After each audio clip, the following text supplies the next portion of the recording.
Em nome do Pai, do Filho e do Espírito Santo. Amém. Caros irmãos e irmãs, dando continuidade às nossas reflexões sobre as heresias dos primeiros séculos, já vimos os concílios de Nicéia, de Éfeso, de Constantinopla, de Calcedônia, e no último programa nós havíamos chegado ao segundo concílio de Constantinopla, ou seja, o quinto concílio ecumênico da história da Igreja, reunido no ano 553 na antiga Constantinopla, hoje Istambul, na Turquia. Então, alguns fizeram da natureza humana de Cristo uma espécie de sujeito pessoal, como se em Jesus houvesse dois sujeitos ou duas pessoas, né? A pessoa humana, a pessoa divina.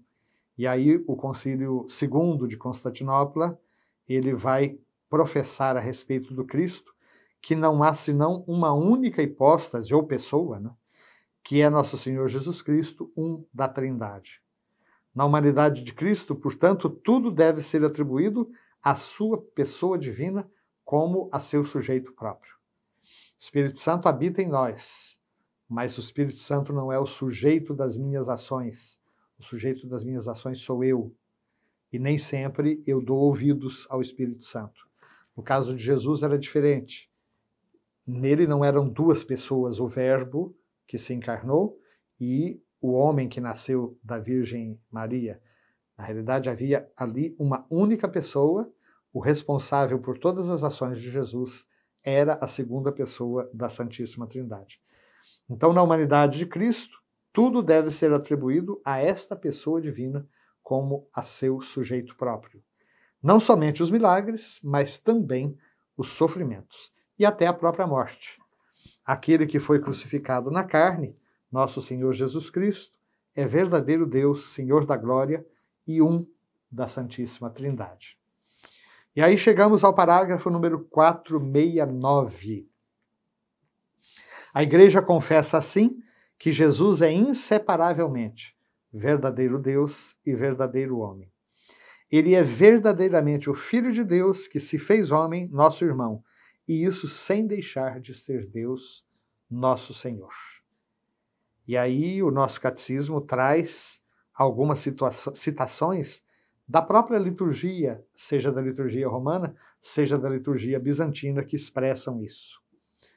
Ele permaneceu o que era, assumiu o que não era. É assim que canta a liturgia romana. Ele permaneceu o que era, Deus. E assumiu o que não era, a nossa natureza humana. A liturgia de São João Crisóstomo proclama e canta: ó Filho único e Verbo de Deus, sendo imortal, vos dignastes por nossa salvação encarnar-vos da Santa Mãe de Deus e sempre Virgem Maria. Vós que sem mudança vos tornastes homem e foste crucificado. Ó Cristo Deus, que por vossa morte esmagastes a morte, sois um da Santíssima Trindade, glorificado com o Pai e o Espírito Santo. Salvai-nos. Vejam então aqui, meus queridos, de novo presente este esforço da Igreja de, através das palavras humanas, com o recurso a tudo aquilo que a filosofia e a sabedoria humana podia oferecer, a Igreja vai então formulando com mais precisão, com a maior precisão possível, o conteúdo da fé que ela queria transmitir. Uma vez que, tendo a Bíblia nas mãos, a mesma Sagrada Escritura, as pessoas se dividiam e interpretavam de maneira danosa a própria história da salvação, a missão de Jesus e a sua própria identidade. De qualquer maneira, aqui nós temos um aclaramento ainda, já não mais tirado, né, de passagens dos concílios, passagens, portanto, elaboradas a partir de discussões, mas palavras tiradas do ardor da própria liturgia. Aqui já são os místicos falando e falando da sua própria experiência, do seu próprio êxtase diante do mistério que realmente assombra. Ele permaneceu o que não era e assumiu. Ele permaneceu o que era e assumiu o que não era. Repetindo, portanto, né? Ele permaneceu Deus e assumiu o que ele não era, a nossa humanidade. E realmente essa oração da liturgia de São João Crisóstomo, da liturgia bizantina, é muito, muito significativa, né? Ó Filho único e Verbo de Deus, sendo imortal, vos dignastes, por nossa salvação, encarnar-vos da Santa Mãe de Deus e sempre Virgem Maria. Ela foi escolhida para esta missão. É do seu corpo sagrado que ele tira a sua própria humanidade. É dela que ele recebe, que ele forma para si, o corpo sagrado dotado de uma alma racional, unido ao qual, na sua pessoa, se diz que o Verbo nasceu segundo a carne, né? Ó Cristo, vós que sem mudança vos tornastes homem. Sem mudança, Deus não muda. Deus é imutável, eterno, permanece sempre o mesmo. Vós que sem mudança vos tornastes homem e fostes crucificado. Ó Cristo Deus, que por vossa morte esmagastes a morte. Sois um da Santíssima Trindade, glorificado com o Pai e o Espírito Santo. Salvai-nos. E assim, meus queridos, vejam que nós concluímos mais um pequeno bloco de parágrafos que tratam dessa nossa profissão de fé. Creio em Jesus Cristo, seu único Filho, verdadeiro Deus e verdadeiro homem.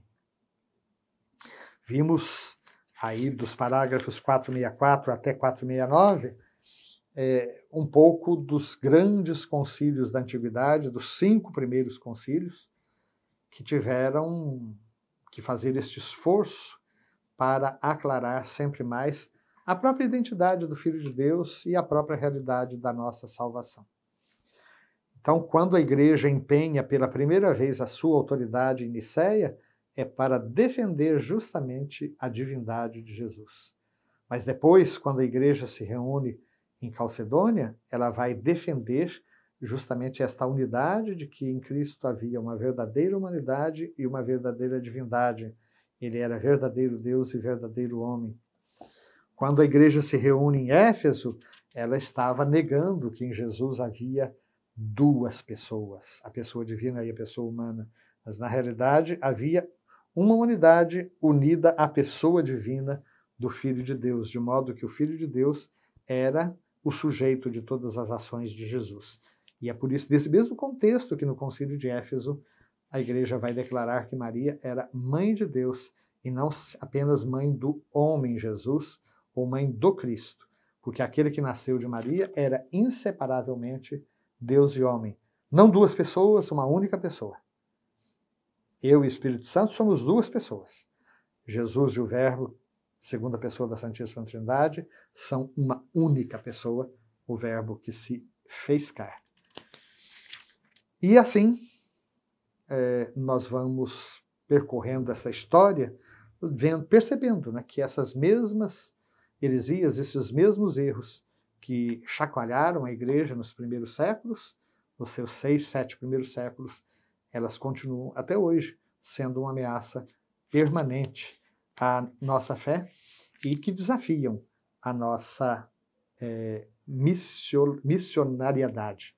Somos chamados a anunciar o Cristo inteiro. Que Ele nos abençoe. Amém.